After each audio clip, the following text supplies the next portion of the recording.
Oni, nous sommes là pour la préparation. Est-ce qu'il y a quelque chose qui te complique pendant la préparation de ces...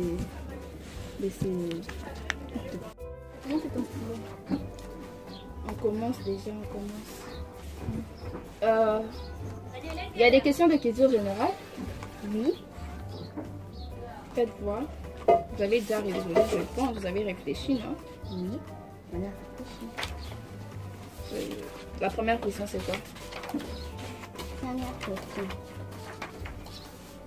Les vaisseaux sanguins qui ramènent le sang des organes vers le cœur s'appellent les artères, les capillaires, les nerfs, les veines, les venticules. C'est quelle réponse? C'est quelle instance? Les veines. Les Ce veines. sont Les vaisseaux sanguins qui ramènent le sang des organes vers le cœur s'appellent. Déjà, vous avez appris quelques vaisseaux sanguins, non? Par exemple, quelle est la fonction? Il faut maintenant, quand vous avez une question pareille, il ne faut pas seulement se limiter sur l'objet qu'on a posé. Ici, si on s'est plus basé sur ce qui ramène le sang des organes vers le cœur. Maintenant, si c'est le contraire, si c'est ce qui ramène le cœur vers les organes, c'est quel vaisseau? lesquels? Qui ramène le sang du cœur vers les organes. On ne vous a pas appris ça? Parce qu'il faut savoir chaque fonction, la fonction de chaque vaisseau ici. Les artères, on ne vous a pas appris la fonction, non? Comment est-ce que vous savez alors que c'est les veines? On nous a appris que les vaisseaux sanguins.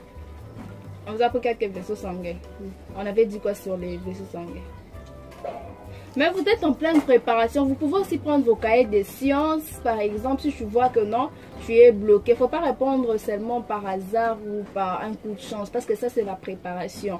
Donc, les jours J, tu ne seras pas avec ton cahier. Donc, la préparation est là pour t'aider afin de pouvoir t'en sortir le jour J. Donc, quand tu vois qu'il y a des questions, il ne faut pas seulement se limiter sur ce qu'on a posé à la question. Il faut voir aussi à la langue. La question aussi peut avoir une autre tournure, comme ici. Il y a d'autres vaisseaux. Toi, tu t'es limité seulement aux veines. Alors, les autres vaisseaux, ils servent à quoi alors?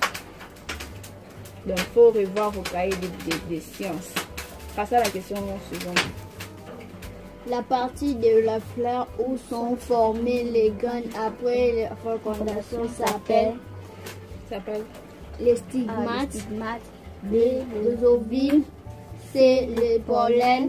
D, les étamines. Et aucune bonne réponse. C'est quoi la réponse? L'ovule. Vous en êtes sûr? Oui. Vous avez appris ça en classe? Oui. Le prof avait dit quoi? Monsieur avait dit quoi? Et après, quand il y a un contact entre les germes des pollens et l'ovule, C'est la fécondation. et le noyau, les noyaux ou bien les graines, c'est l'ovule. Passons à la question suivante. L'un des animaux ci-dessous est un invertébré. A. Chimpanzé. B. Crocodile. C. L'escargot. D. La poule. Et la tortue. C'est quoi un animal invertébré? C'est un animal qui n'a pas de colonne vertébrale ni de sang rouge. C'est donc l'escargot C. Et les autres animaux du sang? Oui. Ok. L'eau n'a pas de couleur signifie que l'eau est insipide, potable, inodore, incolore, limpide. Ça signifie quoi quand on dit l'eau? Incolore. Pourquoi? Parce que quand l'eau on n'a voit, pas de couleur. oui, le mot incolore, c'est-à-dire sans couleur, pas de couleur. Et inodore. Il n'a pas Il n'a d'odeur. pas d'odeur.